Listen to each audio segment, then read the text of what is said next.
ਜਿਹੜੇ दीन ਦੀ ਖਿਦਮਤ ਕਰ ਰਹੇ ਨੇ ਅਸੀਂ ਉਹਨਾਂ ਦੀ ਖਿਦਮਤ ਕਰਾਂਗੇ ਤੇ ਇਨਸ਼ਾਅੱਲਾ दीन इस्लाम मजबूत होएगा। बड़े अदब नाल बड़े एहतराम दे नाल एहसान नहीं जताना, ਉਹਨਾਂ ਦੀ ਮਿਹਰਬਾਨੀ ਉਹ ਕਬੂਲ ਕਰ ਲੈਣ। ਚੰਗੀਆਂ ਆਦਤਾਂ ਦੇ ਨਵੇਂ ਐਪੀਸੋਡ 'ਚ ਤੁਹਾਨੂੰ ਮਰਹਬਾ ਕਹਿੰਦੇ ਆ, ਜੀ ਆਇਆਂ ਨੂੰ ਕਹਿੰਦੇ ਆ। ਅੱਜ ਮੈਂ ਤੁਹਾਨੂੰ ਦੱਸਾਂਗਾ ਕਿ ਜਿਹੜੇ ਉਲਮਾ ਹੁੰਦੇ ਨੇ, ਜਿਹਨੂੰ ਆਮ ਲੋਕ ਮੌਲਵੀ ਵੀ ਕਹਿੰਦੇ ਨੇ, ਇਹਨਾਂ ਦੀ ਖਿਦਮਤ ਕਰਨਾ, ਇਹਨਾਂ ਦੇ ਨਾਲ ਨੇਕੀ ਕਰਨਾ, ਇਹਨਾਂ ਨੂੰ ਸਪੋਰਟ ਕਰਨਾ, ਇਹ ਬੜੀ ਚੰਗੀ ਆਦਤ ਹੈ। ਔਰ ਇਹ ਚੰਗੀ ਆਦਤ ਬਜ਼ੁਰਗਾਂ 'ਚ ਪਾਈ ਜਾਂਦੀ ਸੀ। ਔਰ ਇਹ ਆਦਤ ਇੰਨੀ ਚੰਗੀ ਹੈ ਕਿ ਸਾਨੂੰ ਵੀ ਚੰਗਾ ਕਰ ਦੇਗੀ। ਇੰਨੀ ਚੰਗੀ ਆਦਤ ਹੈ ਕਿ ਬੰਦਾ ਜੋ ਅਪਣਾ ਲਏ ਨਾ ਅੱਲਾ ਦੀ ਰਜ਼ਾ ਵਾਸਤੇ, ਤੇ ਅੱਲਾ ਪਾਕ ਉਹਦੀ ਬਖਸ਼ਿਸ਼ ਕਰ ਦੇ। ਖਲੀਫਾ ਹਾरून ਰਸ਼ੀਦ ਮੁਸਲਮਾਨਾਂ ਦੇ ਬਹੁਤ ਵੱਡੇ ਖਲੀਫਾ ਗੁਜ਼ਰੇ ਨੇ। ਇਹਨਾਂ ਦਾ ਵਜ਼ੀਰ ਸੀ, ਉਹਦਾ ਨਾਂ ਸੀ ਯਹਯਾ ਬਿਨ ਖਾਲਿਦ ਬਰਮੱਕੀ ਰਹਿਮਤੁल्लाह अलैह। ਉਹਦੀ ਇੱਕ ਆਦਤ ਬੜੀ ਚੰਗੀ ਸੀ ਕਿ ਉਹ ਉਲਮਾ ਦੀ ਬੜੀ ਖਿਦਮਤ ਕਰਦਾ ਸੀ। ਅੱਛਾ, ਇੱਕ ਦਫਾ ਕੀ ਹੋਇਆ ਕਿ ਇਹਨਾਂ ਨੇ ਸੁਫਿਆਨ ਸੌਰੀ ਰਹਿਮਤੁल्लाह ताला अलैह ਬਹੁਤ ਵੱਡੇ ਮੁਹੱदिस ਅੱਲਾ ਦੇ ਵਲੀ ਗੁਜ਼ਰੇ ਨੇ, ਉਹਨਾਂ ਨੂੰ ਨਜ਼ਰਾਨਾ ਭੇਜਿਆ 1000 ਦਿਰਹਮ ਚਾਂਦੀ ਦੇ ਸਿੱਕੇ। ਸਮਝੋ ਕਿ ਉਹਦੀ ਮੌਜੂਦਾ ਕੀਮਤ 1000 ਦਿਰਹਮ ਦੀ ਪਤਾ ਕਿੰਨੀ ਬਣੇਗੀ? 4,44,675 रुपए। अल्लाह अकबर। सुफियान सौरी रहमतुल्लाह ताला अलैह ਨੂੰ हज़रत देखो भेजते सी नजराना, तो वह की करते सी, ਉਹ सजदे ਦੇ ਵਿੱਚ ਇਹਨਾਂ ਵਾਸਤੇ ਦੁਆ ਕਰਦੇ ਸੀ। और मैं ਤੁਹਾਨੂੰ ਦੱਸਾਂ कि सजदा ਬੰਦਾ ਕਰਦਾ है ना, तो रब ਦੇ बहुत करीब हो जाता, बहुत नेड़े हो जाता है। की दुआ करते सी?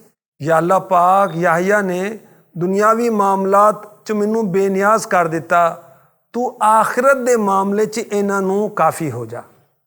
जो इन्हां दा इंतकाल होया, मौत आनी, चंगे नूं भी आनी, मंदियां नूं भी आनी, आखिर तो मौत हैगी साडे वास्ते, सब वास्ते। जिन्हों अल्लाह ने जान दी, पैदा किया है, रूह पाई है, उन्होंने मौत भी आनी। तो खैर इन्हां दा जो इंतकाल होया तो किसी ने ख्वाब च देखा, तो पूछया अल्लाह पाक ने तुहाडे नाल की मामला किया? तो इन्होंने जवाब दिता, अल्लाह पाक ने हज़रत सुफियान सौरी रहमतुल्लाह अलैह दी दुआ दी बरकत ना मैनू बख्श दिता। सुभान अल्लाह, सुभान अल्लाह।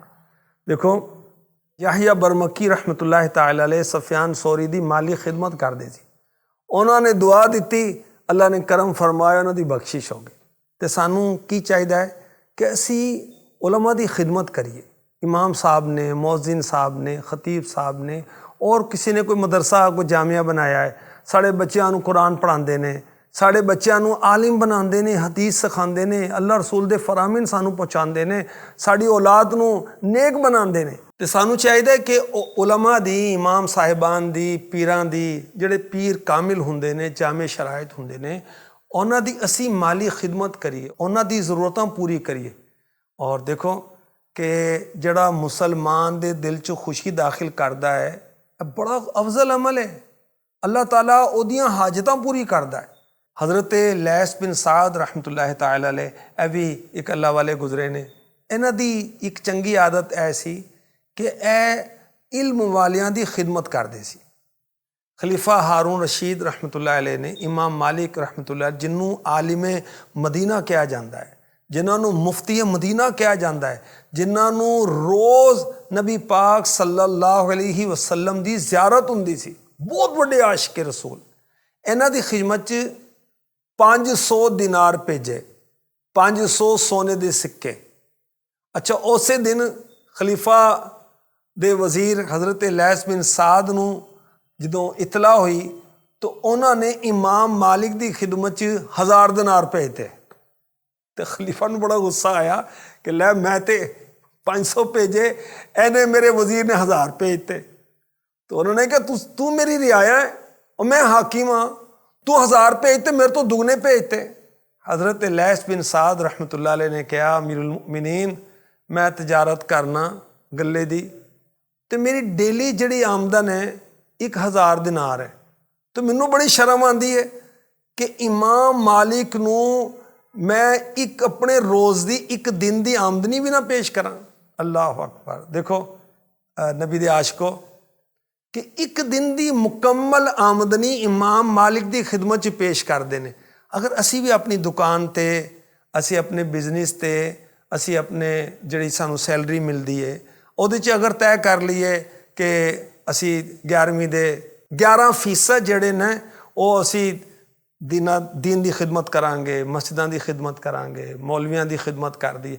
ਆਮ ਤੌਰ 'ਤੇ ਪਿੰਡਾਂ ਥਾਵਾਂ 'ਚ ਮੌਲਵੀ ਕਹਿੰਦੇ ਨੇ ਨਾ, ਵੈਸੇ ਅੱਛਾ ਅਦਬ ਵਾਲਾ ਲਫ਼ਜ਼ ਲੈਣਾ ਚਾਹੀਦਾ। ਅੱਛਾ ਅਸੀਂ ਇਹ ਤੈਅ ਕਰ ਲਈ ਕਿ ਸਾਡੀ ਪੂਰੇ ਮਹੀਨੇ ਦੀ ਆਮਦਨੀ ਹੁੰਦੀ, ਇੱਕ ਦਿਨ ਦੀ ਆਮਦਨ ਅੱਲਾ ਦੀ ਰਾਹ 'ਚ, ਜਾਂ ਸਾਡੀ ਜਿਹੜੀ ਤਨਖਾਹ ਹੈ ਉਹਦੇ 'ਚੋਂ ਮੈਂ 2%, 3%, 5% ਮੈਂ ਅੱਲਾ ਦੀ ਰਾਹ 'ਚ ਦਿਆ ਕਰਾਂਗਾ। ਬੜੀ ਅੱਛੀ ਆਦਤ। ਇਹਦੇ ਫਾਇਦੇ ਕੀ ਹੋਣਗੇ ਮੈਂ ਤੁਹਾਨੂੰ ਮਜ਼ੀਦ ਦੱਸਣਾ।